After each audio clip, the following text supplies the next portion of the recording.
सच बोल रहा हूँ, मैंने नहीं मारा सर। वो सुभाष ने मारा होगा सर। ऐसा कुछ नहीं है सर, मेरा यकीन कीजिए, हमने किसी को नहीं मारा।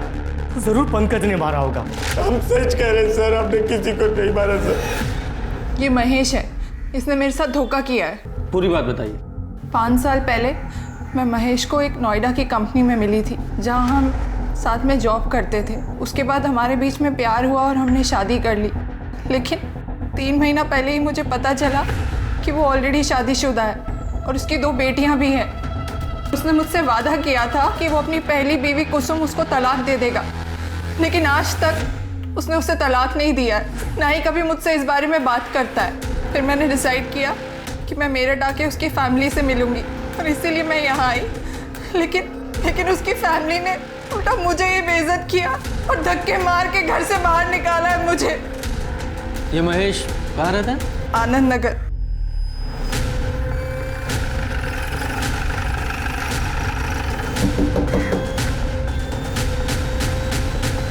कोई है?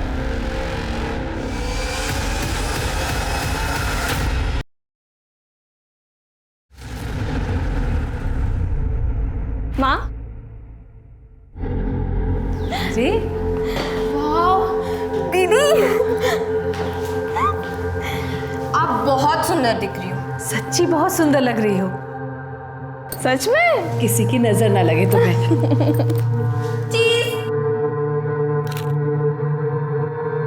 क्या हुआ माँ?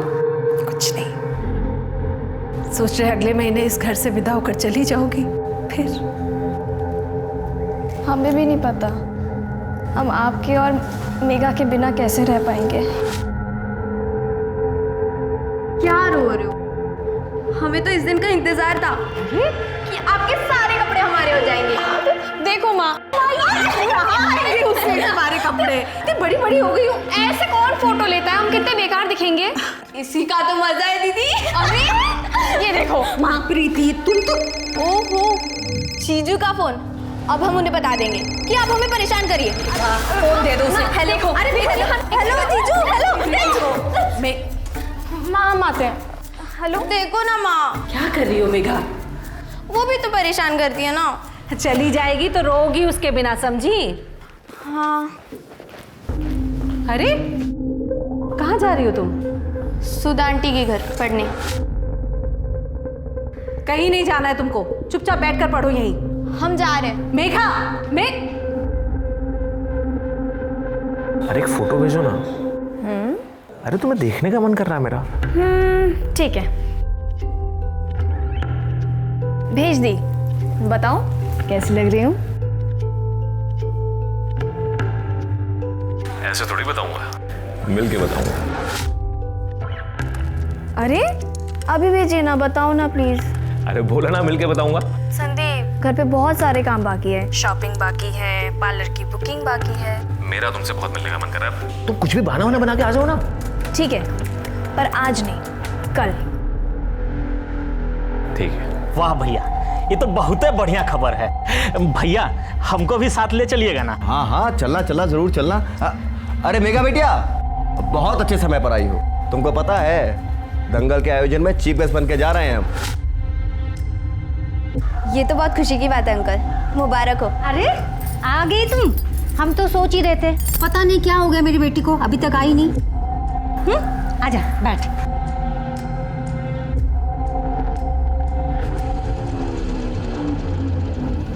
फिर से आलू की सब्जी? कोई दूसरी सब्जी बनानी नहीं आती है क्या? हमको कोई शौक नहीं आलू की सब्जी बनाने की। हाँ, घर में कोई सब्जी है नहीं और पैसा भी नहीं है हमारे पास। तुम्हें जितने मर्जी पैसे दे लो, लेकिन यही रोना रहता कि पैसा है नहीं। अच्छा, कितने पैसे देते हैं आप? 10,000? पढ़ाई लिखाई का खर्चा भी इसी पैसे में से निकालते हैं हम। हाँ तो हमारे पास नहीं है पैसे, सुन लिया? ये कहिए कि हमारे लिए नहीं है।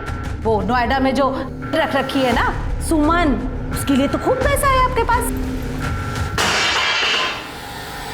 तमीज से बात करो, उससे हम शादी किए हैं, बीवी है हमारी।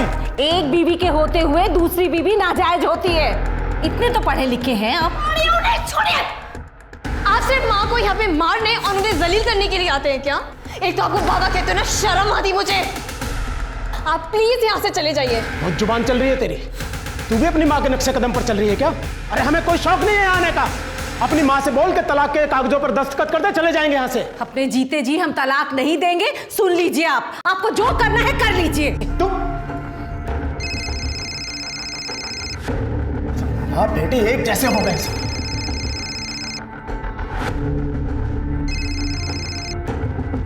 क्या है? तमीज से बात करो मुझसे, कुसुम नहीं हूं मैं। याद है ना तुमने मुझसे वादा किया है कि इस बार तलाक लेके ही घर लौटोगे।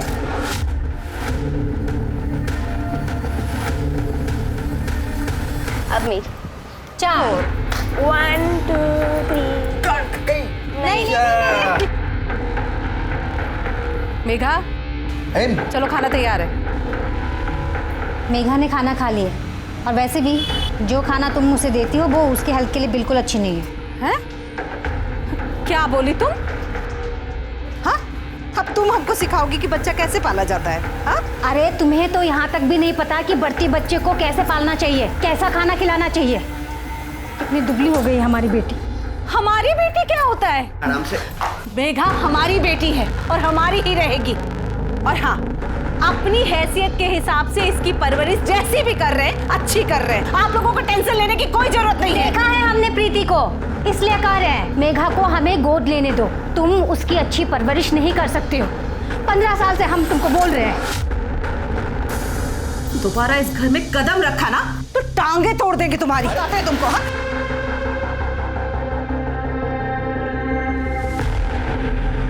हमें हर हाल में मेघा चाहिए। तुम चिंता मत करो, ऐसा दाव लगाएंगे कि मेघा हमारी ही होगी। जैसे जैसे शादी के दिन नजदीक आते जा रहे हैं, निखरती जा रही हो तुम। अच्छा, अरे ये झुमके तो बहुत अच्छे लग रहे हैं तुम्हारे। सच में? हाँ। माँ ने दिए। पता है संदीप, हमारी माँ ने ना बहुत स्ट्रगल किया है। मैं चाहती हूँ कि मैं उन्हें जिंदगी की वो हर खुशी दूँ जो वो डिजर्व करती है। और इसमें हम तुम्हारे साथ हैं।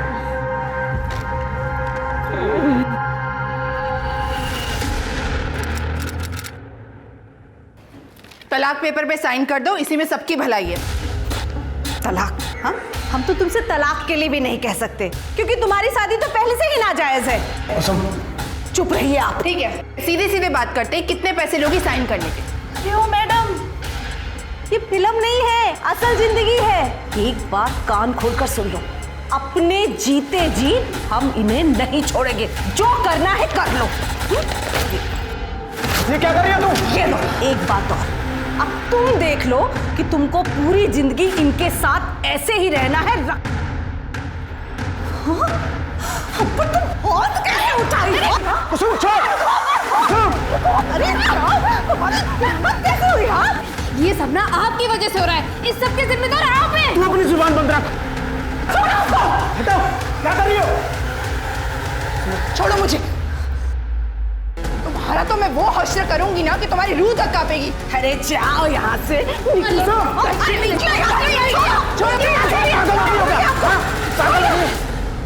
चल हट।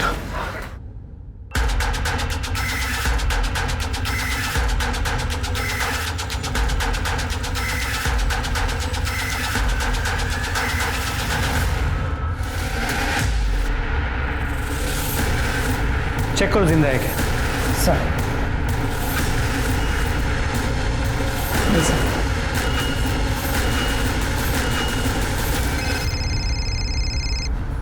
हाँ शर्मा बोलो। यहाँ महेश के घर पे 2 लाशें मिली हैं। क्या? फॉरेंसिक टीम को बुलाओ, कार्रवाई शुरू करो, मैं पहुंचता हूँ। जी सर, पूरे घर को अच्छे से चेक करो।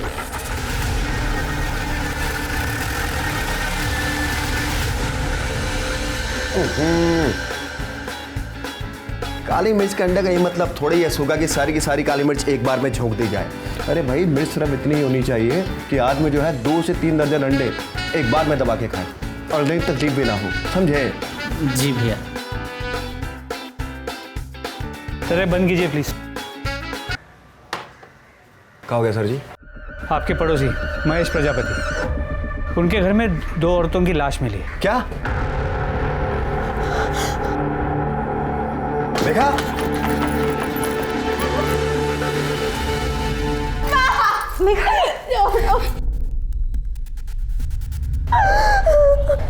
प्रीति, प्रीति, कुसुम, बेटा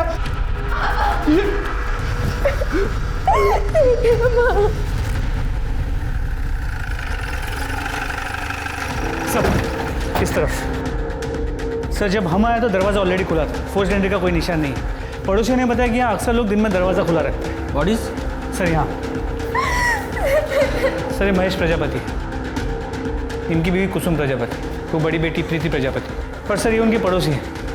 इनके घर पे म्यूजिक काफ़ी लाउड बज रहा था, इसलिए शायद किसी ने कुछ सुना नहीं। सर पूरे घर में या किचन में स्ट्रगल के निशान नहीं है, लेकिन ये चूड़ियाँ टूटी हुई है, ना ही चोरी का मामला है।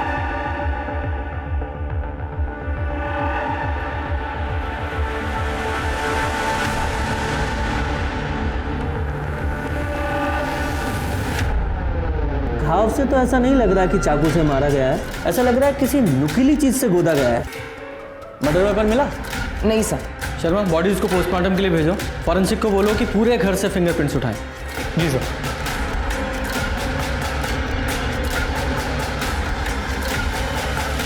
अगर घर में चोरी नहीं हुई है तो इसका मतलब ये है कि कातिल इन्हें सिर्फ मारने के मकसद से आया था। मतलब कातिल कोई जान पहचान वाला ही था। अगर वो अजनबी होता तो यहाँ मेन डोर पे ही हमला करता। या ऐसा भी तो हो सकता है कि वो कातिल दरवाज़ा खुला देख के पहले ही दबे पाँव अंदर छुप कर बैठ गया हो और मौका देखकर किचन में हमला किया हो। खैर घर में और कौन कौन है? सब सिर्फ महेश और उसकी छोटी बेटी मेघा बचे। महेश को बुलाओ। सर संग्राम में सुधा की कुसुम से बहस हुई थी अभी कुछ दिन पहले। और कहाँ चाहिए तुमको, बोलो। हाँ कहाँ चाहिए पैसा? 5 लाख रुपए के साथ 1 बीघा जमीन भी ले लो, लेकिन लेको मेघा को हमें दे दो। अरे तो बहुत ज्यादा पैसा है ना तुम्हारे पास, तो उसी पैसे से अपना इलाज करा लो ताकि माँ बन सको। और अगर उसके बाद भी नहीं बन पा रही हो ना, तो उन्हीं पैसे से अपने दिमाग का इलाज करा लो। क्या कहा तुमने? शर्म नहीं आई? एक औरत होकर इतनी घटिया बात करती हो। ये हमारी जिंदगी ये बनाएगी। बेटा तुम्हें किसी पे शक है? कौन तुम्हारी मम्मी और बहन को मार सकता है?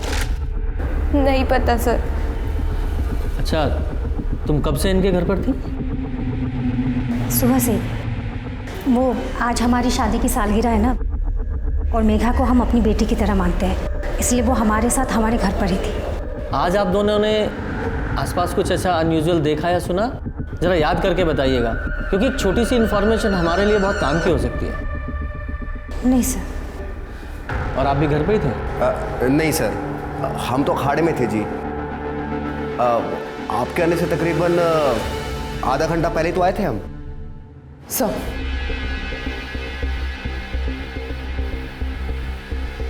स्मिता मेघा को लेके जाओ।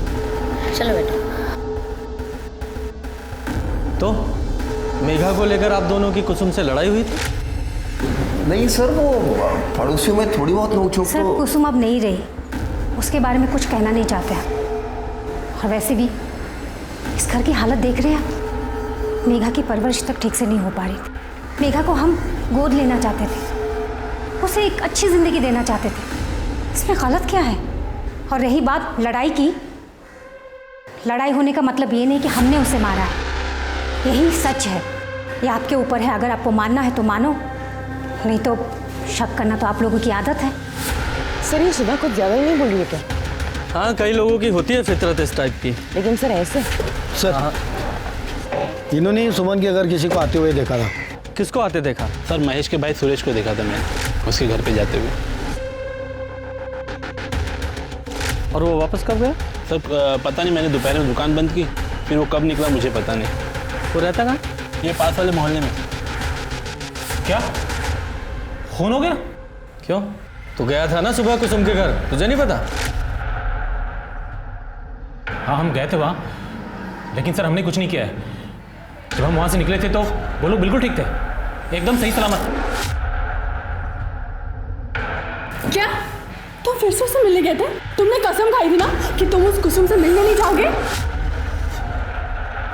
कुछ पूछ रही हूँ मैं। मतलब इस आदमी का चक्कर उस कुसुम के साथ चल रहा है। अरे हमने इसे बहुत रोकने की कोशिश की, लेकिन इन्होंने हमारी कोई बात नहीं मानी। हमारे पति से ना दूर रहना, वरना हम पूरी दुनिया को बता देंगे कि इस चेहरे के पीछे ना एक गंदी औरत है। हमने तो उस कुसुम को उसके बच्चों के सामने जलील किया था। अरे इनका तो अपनी बीवी से मन भर गया है ना, तभी तो गए थे बेशर्मों की तरह उस कुसुम के पास। ये क्या हुआ है गोली में?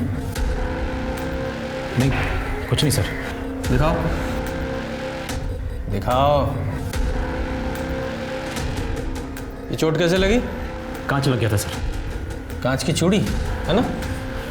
नहीं नहीं सर, ऐसा कुछ नहीं है, घर पे ही। जरा से थाने लेके चलो। सर हमने कुछ नहीं किया सर। वो तो थाने चल के पता चलेगा क्या किया है। बताते सर। सर हम मानते हैं, हम भाभी से मिलने उनके घर पे गए थे दोपहर को। देखो भाभी, कुछ गलत नहीं है इसमें। नहीं, अब हम ये पाप नहीं करेंगे। ठीक है, फिर तो एक ही रास्ता बचा है हमारे पास, हमें भैया को सब बताना पड़ेगा। तुमको जो करना है करो, क्योंकि गलती तो हमसे हुई है, पर अब तुम जोर जबरदस्ती कर रहे हो हमसे। जबरदस्ती? चाचा जी छोड़िए नहीं। चाचा जी आप जाइए यहाँ से। इसके पहले चाची मेरी माँ को कुछ उल्टा सीधा बोले। बहुत गलत कर रही हो तुम, पछताओगे। यही सच है सर, हम जो कुछ भी जानते थे आपको बता चुके हैं, हमें जाने दीजिए सर। लेकिन ये अधूरा सच है, जब तक ये पूरा सच नहीं उगलता खातिरदारी करते रहो। सर सर इस केस में बहुत उलझन है। देखा जाए तो कुसुम की मौत से सबसे ज़्यादा फायदा महेश को था। ये भी हो सकता है कि सुरेश ने अपने और कुसुम के रिश्ते के बारे में महेश को बताया हो। महेश को गुस्सा आया, उसने कुसुम को मार दिया, और जब वो कुसुम को मार रहा था प्रीति ने देख लिया, तो इसलिए उसे प्रीति को भी मारना पड़ा। सर वैसे मोटिव संग्राम और सुधा के पास भी है, क्योंकि कुसुम और प्रीति के मौत के बाद महेश खुशी खुशी मेघा को इन दोनों को गोद दे देता ताकि वो अपनी जिम्मेदारियों से मुक्त हो सके। हो सकता है, लेकिन ये सुरेश अपनी भाभी कुसुम को संबंध बनाने के लिए ब्लैकमेल कर रहा था, और मर्डर वाले दिन वो उसके घर भी गया था, उसके हाथ में भी चोट लगी है। ये सारी चीजें इशारा करती हैं कि वो कातिल हो सकता है। सर और एक शख्स है जो माँ और बेटे को मार सकता है, सुमन, क्योंकि उसने इन दोनों को धमकी दी थी। लेकिन कोई खुद मर्डर करके खुद कंप्लेंट लिखाने क्यों आएगा? कंफ्यूज करने के लिए सर। जब कुसुम ने सुमन को 10 तारीख को घर से बाहर निकाला था, तो 10 तारीख को ना आके 11 तारीख को कंप्लेंट लिखाने क्यों आएगी? ये महेश है, इसने मेरे साथ धोखा किया है। Yes, she has a point. Sharma, इस महेश और सुमन की सीडीआर निकालो और ये पोस्टमार्टम रिपोर्ट को जल्दी से जल्दी देने के लिए बोलो। जी सर। और महेश के वकील को तुम फॉलोअप कर रही थी ना, क्या हुआ उसका? सर उसके ऑफिस में मैसेज भिजवाया है। और वो संग्राम, उसका वो चमचा सुग्गा, बुलाओ सर। जी सर। तुम्हें पुलिस के पास जाने की ज़रूरत क्या थी? हम तो रास्ता निकाल ही रहे थे ना। तुम तो चुप ही करो। तुम इस लायक होते ना तो मुझे बीच में पढ़ने की ज़रूरत ही नहीं होती। पर अब क्या फ़र्क पड़ता है इन बातों का? मुझे जो चाहिए था वो तो मुझे मिल गया।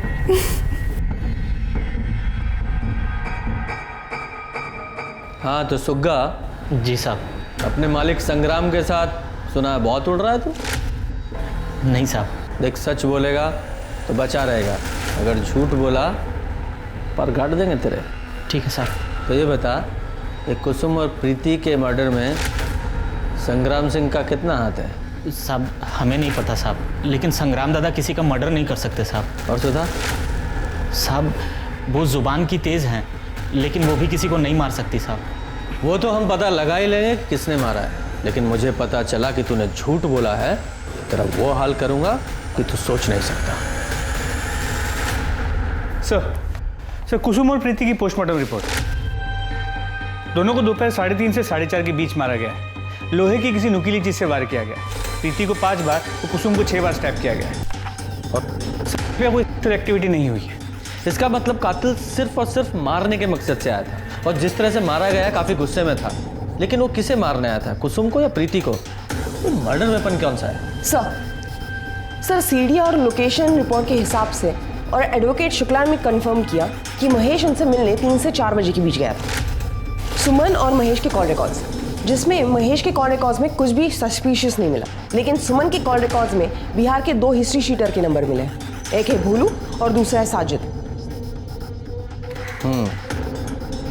ये भोलू और साजिद दोनों की फोन लोकेशंस निकालो, देखो कहाँ है ये, और सुमन को अरेस्ट करो।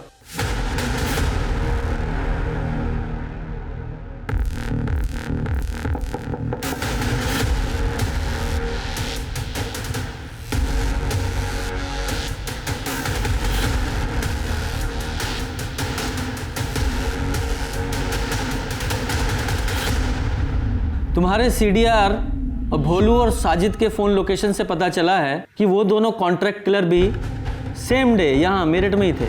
देखिए, मैं आपको सब सच सच बताती हूँ सर। मैं महेश की लीगल वाइफ बनना चाहती थी और इसीलिए मैंने भोलू और साजिद को कुसुम को मारने की सुपारी दी थी, लेकिन बाद में मैंने अपना इरादा बदल दिया था। देखिए, मुझे लगा कि अगर इन्वेस्टिगेशन हुआ और मैं पकड़ी गई तो पूरी ज़िंदगी मुझे जेल में रहना पड़ेगा और मैं महेश से तो कभी मिल ही नहीं पाऊंगी। इसलिए मैंने सोचा कि मैं केस कर कर उस पर प्रेशर बनाती हूँ। मैं आपके पास पुलिस कंप्लेंट भी लिखाने आई थी और इसके बावजूद भी अगर वो कुसुम को तलाक नहीं देता तो मैं केस वापस लेने के नाम पर नोएडा वाला घर अपने नाम करा लेती। देखिए, इतना तो मेरा हक बनता है ना सर। तुम्हारा पुलिस में कंप्लेंट करना और उन कॉन्ट्रैक्ट किलर का यहाँ मेरठ में मौजूद होना, टाइमिंग इतनी अच्छी है ना कि तुम्हारी बातों पर यकीन करने का दिल ही नहीं कर रहा है। जब तक सच्चाई पता नहीं लग जाती आप कस्टडी में रहेंगी। सर, मेरी बात पे यकीन कीजिए, मैंने बिल्कुल भी झूठ नहीं बोल रही हूँ सर। मैंने कुछ नहीं किया, मैंने किसी को नहीं मारा। थोड़ा सा खा लो कुछ। छोटी माँ, अब सब खत्म हो गया। बेटा, ऐसा नहीं बोलते। हम हैं ना, हम हैं तुम्हारे साथ। हमारे होते हुए तुम्हें किसी चीज की चिंता नहीं करनी चाहिए। शर्मा, ये भोलू और साजिद का क्या हुआ? सर, खोज जारी है। पर मुझे एक बात खटक रही है, ये सुमन के पास कुसुम को मारने का मोटिव था और उसने उन कॉन्ट्रैक्ट किलर को उसकी सुपारी भी दी थी। लेकिन ये प्रीति का क्या? उसे क्यों मारा गया? उसकी शादी होने वाली थी, कहीं ऐसा तो नहीं कि उसके किसी पुराने आशिक ने या फिर एक तरफा प्यार करने वाले ने कांड किया हो? मुमकिन है सर। प्रीति की सीडीआर और उसकी फ़ोन लोकेशंस निकालो और हाँ, उसके मंगेतर से भी बात करो। सर, तब तक हम महेश और मेघा से बात करके आते हैं। चलो। जी सर। प्रीति और उसकी माँ को कौन मार सकता है? तुम्हें किसी पे कोई शक है? कोई पुराना आशिक या कोई वन साइडेड अफेयर? सर, प्रीति का मुझसे पहले कोई बॉयफ्रेंड नहीं था और सर, जहाँ तक उसकी फैमिली को जानता हूँ मैं, उनका भी कोई दुश्मन नहीं था सर। 11 तारीख को तुम कहाँ थे? जब हम इन्वेस्टिगेशन के लिए वहाँ आए थे तुम हमें मिले नहीं। सर, मुझे ना देर शाम को पता चला और जब मैं वहाँ गया तो वहाँ कोई नहीं था। हम मौका वारदात से गए थे, शहर छोड़ के नहीं। तुम चाहते तो हमें पुलिस स्टेशन आके मिल सकते थे। कुछ छुपा तो नहीं रहे हो? मैं क्या छुपाऊंगा सर, मैं तो खुद टूट चुका हूँ सर। जब तक ये केस सॉल्व नहीं होता शहर छोड़ के मत जाना। सर, हमें इस बारे में कोई जानकारी नहीं है। हम ज़्यादातर समय नोएडा में ही रहते हैं। और आपको कुछ पता है बेटा? नहीं सर, हमें भी नहीं पता। प्रीति दीदी माँ से ही अपनी बातें शेयर करती थी और हमारी इस बारे में कोई बात नहीं हुई है। कोई और ऐसा हो जो मेघा, मेघा चल, तेरे लिए हलवा बनाया है। माफ़ कीजिएगा सर, इसके एग्ज़ाम से उसे पढ़ना भी। चल चल जा बेटा। ठंडा हो जाएगा तो तुझे बिल्कुल पसंद नहीं। जी, ये सुधा जी है, हमारी पड़ोसी, मेघा का बेटी की तरह ख्याल रखती है। सर, मुझे लगता है सुधा के हाथों ही मर्डर हुए होंगे। देखा ना आपने, जैसे ही हम पहुंचे वो भी आ गई। उस दिन भी उसने जानबूझकर मेघा को अपने घर पे रखा ताकि वो प्रीति और कुसुम को मार सके। पूजा, एक काम करो, अपने कांस्टेबल को सिविल यूनिफॉर्म में इस मोहल्ले पे निगरानी पे लगा दो। जैसे ही कुछ अनयूजुअल दिखा उठाएंगे इनको। सर,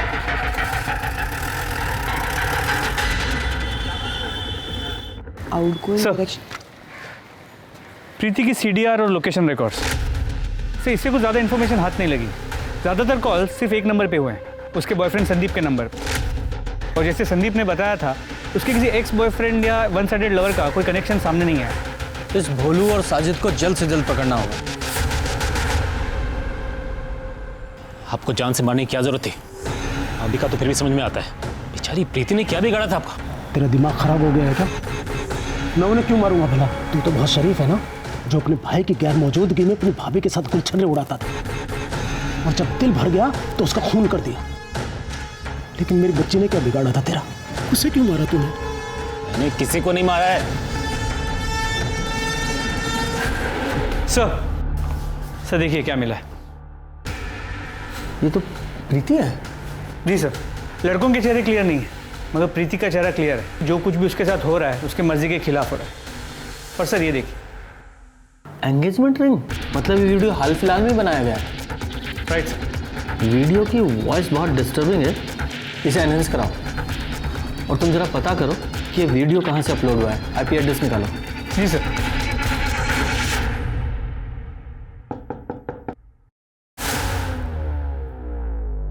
जी बोलिए। पंकज यहीं रहता है? हाँ, मैं पंकज की मम्मी हूँ। जरा बुलाइए उसे। वो तो अपने दोस्तों के साथ दिल्ली गया हुआ है। कब गया? ये कुछ 11 अक्टूबर को। आपके बेटे ने एक लड़की का अश्लील वीडियो अपलोड किया है। क्या? ऐसा नहीं हो सकता। कंप्यूटर जब्त कर लो और जिन दोस्तों के साथ तो दिल्ली के उनकी डिटेल्स दीजिए मुझे।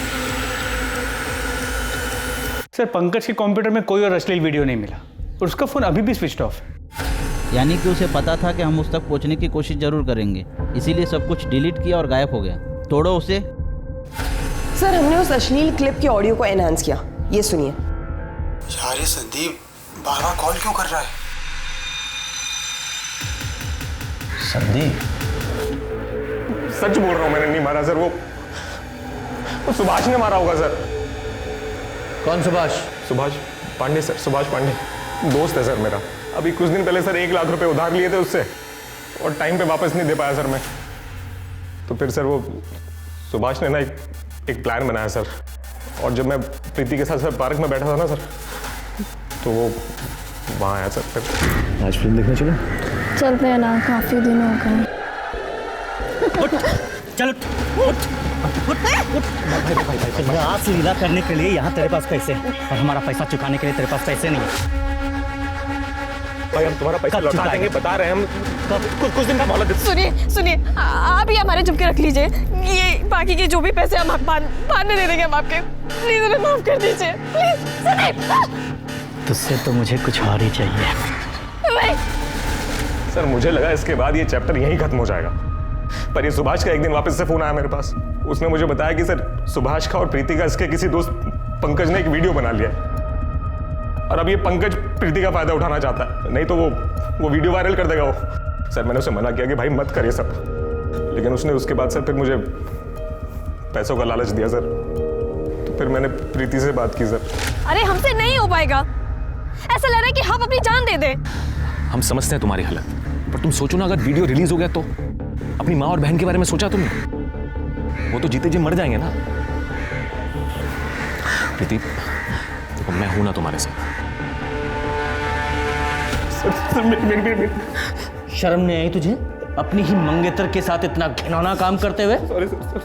सच तो यह है तू उससे शादी ही नहीं करना चाहता था, इसलिए उसे मार दिया।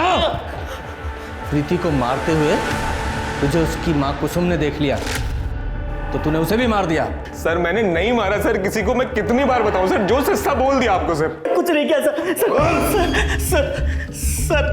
संदीप मेरे पैसे नहीं लौटा रहा था, तो हमने संदीप से पैसे के बदले प्रीति के साथ एंजॉय करने की बात कही और वो मान भी गया।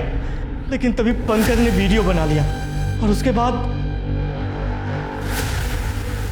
प्रीति हम दोनों को एक साथ देखकर शॉक हो गई थी।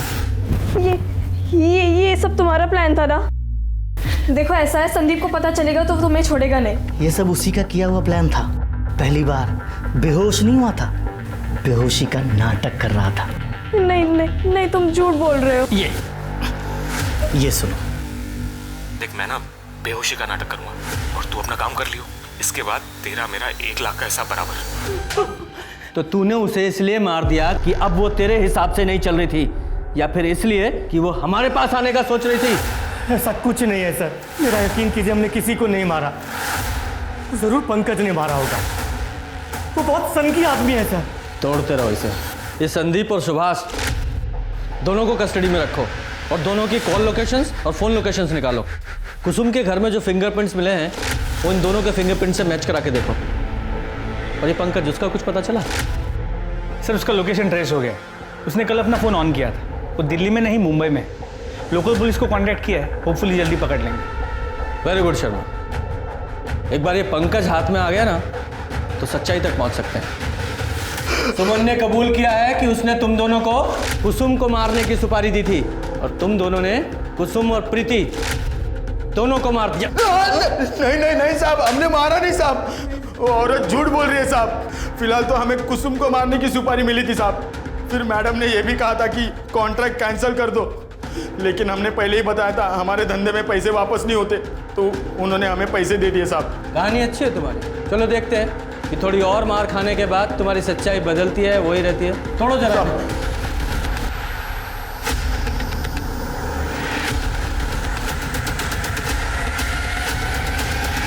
अरे हमने किसी को नहीं मारा सर, अरे हम सच कह रहे हैं सर, हमने किसी को नहीं मारा सर। तो भागा क्यों? क्योंकि हम डर गए थे सर। हमें लगा था कि मेघा ने हमारा नाम ले लिया तो हम फंस जाएंगे सर। मेघा? मेघा तेरा नाम क्यों लगी? क्योंकि हमने उसके साथ बदतमीजी की थी। कब? सर 11 अक्टूबर को। देखो, इस जंजाल से निकलने का तुम्हारे पास एक ही तरीका है, तुम्हारी छोटी बहन मेघा, उससे हमें एक बार मिलवा दो। हमारी बहन के नज़दीक भी मत जाना, क्योंकि अगर तुमने ऐसा किया ना तो इस बार हम पक्का पुलिस के पास चले जाएंगे, समझे तुम? इसलिए गुस्से में आके हमने प्रीति का MMS अपलोड कर दिया सर। और फिर हाथ मत लगाओ, अगली बार परेशान करने की कोशिश की ना तो हम पुलिस में कंप्लेंट कर देंगे। अरे हम डर गए थे सर, हमें लगा मेघा ने अगर घर वालों को या आपको हमारे बारे में बता दिया तो इसलिए हम घर छोड़ के भाग गए थे सर, लेकिन हमने किसी को मारा नहीं है सर। इससे सब पूरा सच उगलवाओ। बेटा, तुम्हारे साथ किसी ने बदतमीजी करने की कोशिश की थी? देखो बेटा, झूठ मत बोलना, क्योंकि जिसने बदतमीजी की थी उसने खुद हमारे सामने कबूला है। हाँ। तो ये बात तुमने पहले क्यों नहीं बताई? डर गई होगी, समाज में लोग तरह तरह की बातें करते हैं, भूल गई। आप समझदार हैं ना, तो फिर हमारे काम में दखलंदाजी क्यों कर रही हैं आप? हमने उससे पूछा है ना, आपको जवाब देने की क्या ज़रूरत है? अगर नेक्स्ट टाइम आपने ऐसा किया, आपको अरेस्ट करके थाने लेके जाऊंगा, वहीं पूछताछ करूंगा मैं। शांत बैठिए आप। बोलो बेटा। हम डर गए थे, समाज में लोग तरह तरह की बातें बनाते, हम भूल गए।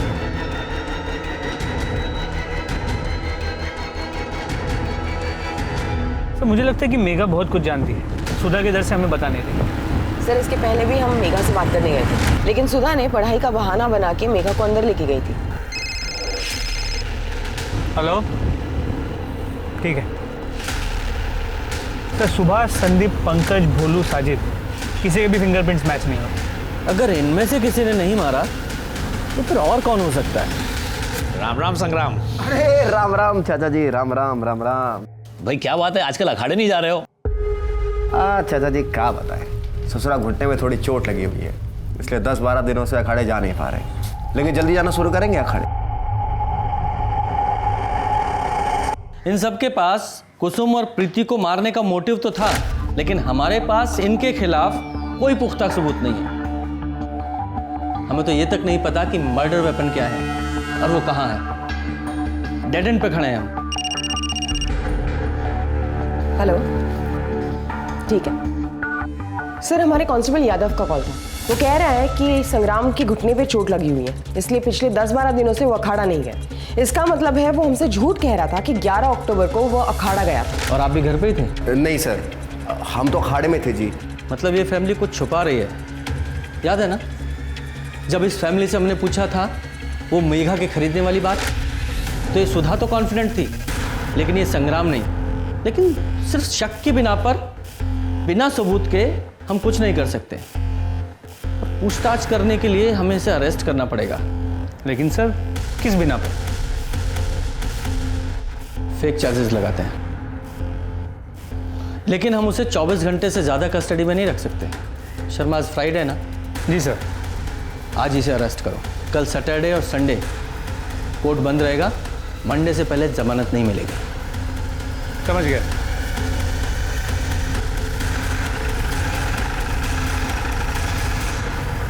संग्राम जी, सुना है आप नशा करते हैं, घर में नशे का सामान भी रखते हैं?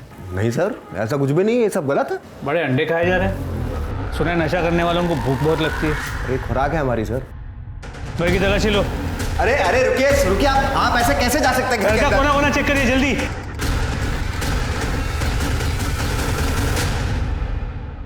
संग्राम जी, ये क्या है? आप बिल्कुल चिंता मत कीजिए, हमें पता है आप बेकसूर हैं, हम वकील से बात कर लेंगे। अरे सर जी, आपको कोई गलतफहमी हुई है, मैं कभी भी अपने घर पे गाजर लेके नहीं गया। तो फिर तूने झूठ क्यों बोला कि तू 11 अक्टूबर को अखाड़े में गया था?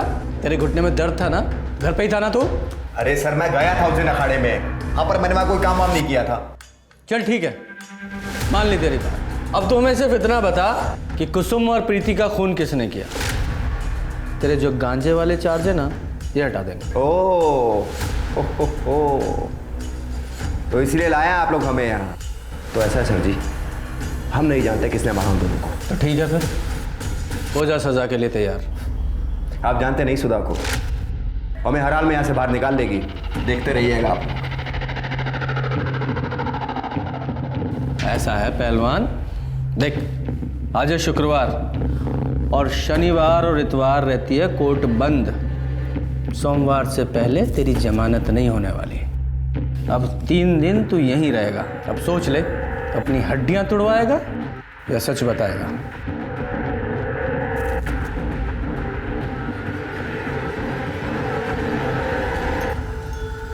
सर लगता नहीं कि ये संग्राम इतनी आसानी से टूटेगा। पर इसे तोड़ने का कोई तरीका तो खोजना पड़ेगा ना। सर मैंने एक चीज़ ऑब्जर्व की, जब जब हम संग्राम से मिलने जाते हैं या तो वो खाता होता है या उसके पास खाने का बहुत सारा सामान पड़ा होता है। तो पहलवान लोग तो ऐसे ही होते हैं। हाँ लेकिन शर्मा, इसका मतलब ये भी है कि उसे दिन में कई बार खाने की आदत है और आदमी की आदत ही उसकी कमज़ोरी होती है और हमें उसकी इस कमज़ोरी का ही फ़ायदा उठाना है और उसे हथियार बनाना है। इस संग्राम का खाना बंद कर दो, भूखा रहेगा, अपने आप टूटेगा और सारी सच्चाई उगलेगा। सर अब तक मुंह नहीं खोल रहा। तो क्या करें, कोई इलाज ढूंढना पड़ेगा इसका, अदरवाइज। संग्राम जी के लिए खाना लाए, क्या हम अपने पति से मिल सकते हैं? जी नहीं, आप उनसे नहीं मिल सकती। टिफिन यहीं छोड़ दीजिए, हम दे देंगे। सर आपके हाथ में तो अधिकार है उन्हें बेल पे छोड़ने के लिए, तो फिर किस लिए उन्हें परेशान कर रहे हैं? हम परेशान नहीं कर रहे हैं और ना ही बेल पे छोड़ने का अधिकार हमारे पास है, वो कोर्ट के पास है। उन्हें बेल वहीं से मिलेगी। लेकिन सर मंडे तक हम कुछ नहीं कर सकते। देखिए वो तो हम भी कुछ नहीं कर सकते, सॉरी। अब जाइए, टिफिन दे देंगे। हाँ पूजा, जरा वो CDR की फाइल निकाल। आ जाओ भाई शर्मा। पूजा, आज खाना यहीं खाते हैं, यहीं मंगा ले। जी सर। गुप्ता, खाना यहीं लेके आओ। सर बहुत दिनों बाद घर का खाना। वाह। स्मिता जी प्लेट्स। हाँ ये भी है। क्या है? एक मिनट, ये तो हमारे घर का टिफिन है ना? Chicken lollipop. अरे वाह, अंडे। वाह, पुलाव तो बहुत टेस्टी लग रहा है। खुशबू देखिए। अरे खाना हमारे घर से आया है, हमारे लिए। लेकिन खा तो हम रहे हैं। हाँ तुम भी खा सकते हो, सिर्फ ये बता दो खून किसने किया? पुलाव ना पुलाव। वाह, इसमें भरपूर प्रोटीन।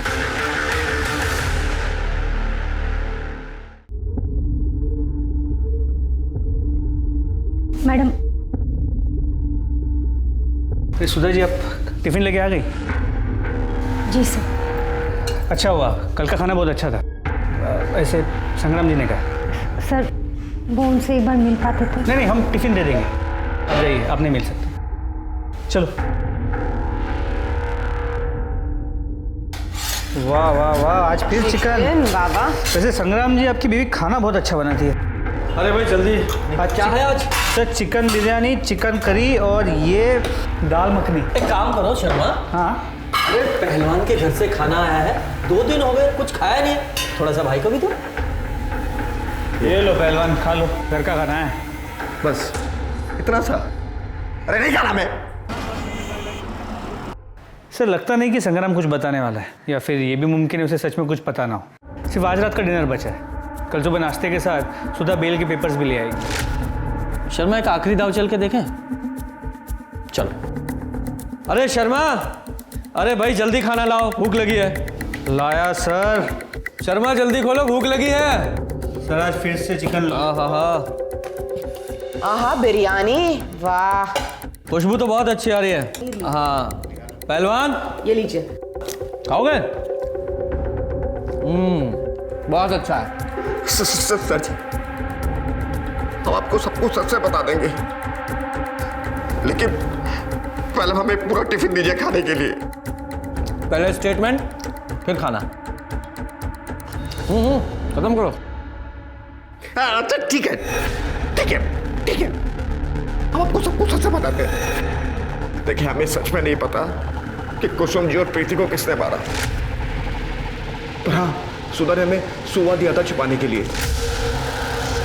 हमने उसे मिट्टी में गाड़ दिया। अब खाना दीजिए फटाफट। चलो।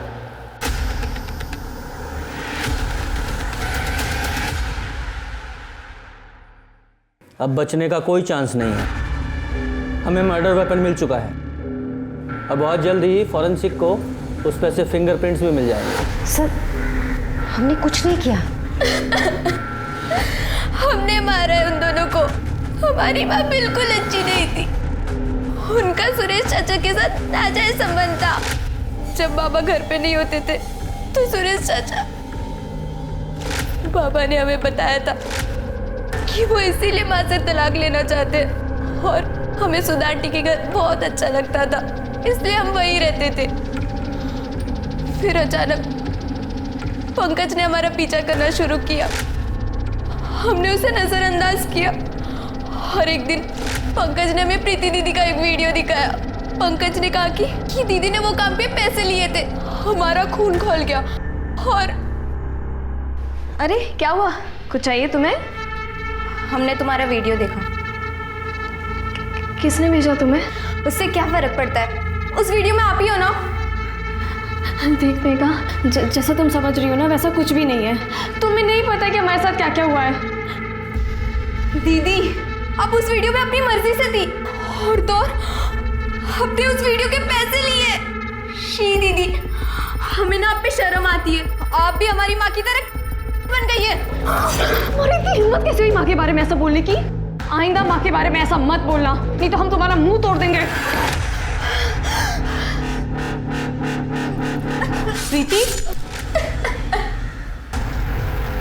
हमने कपड़ों को जला दिया और संग्राम जी को सुबह छुपाने के लिए कह दिया। तुम्हारी माँ और तुम्हारी बहन दोनों ब्लैकमेल हो रही थी, और तुमने बिना सच्चाई जाने अपने परिवार को खत्म कर दिया। तुम्हें उन दोनों को मारने के जुर्म में अरेस्ट किया जाता है, और सुधा तुम्हें दोषी को हेल्प करने और सबूत मिटाने के जुर्म में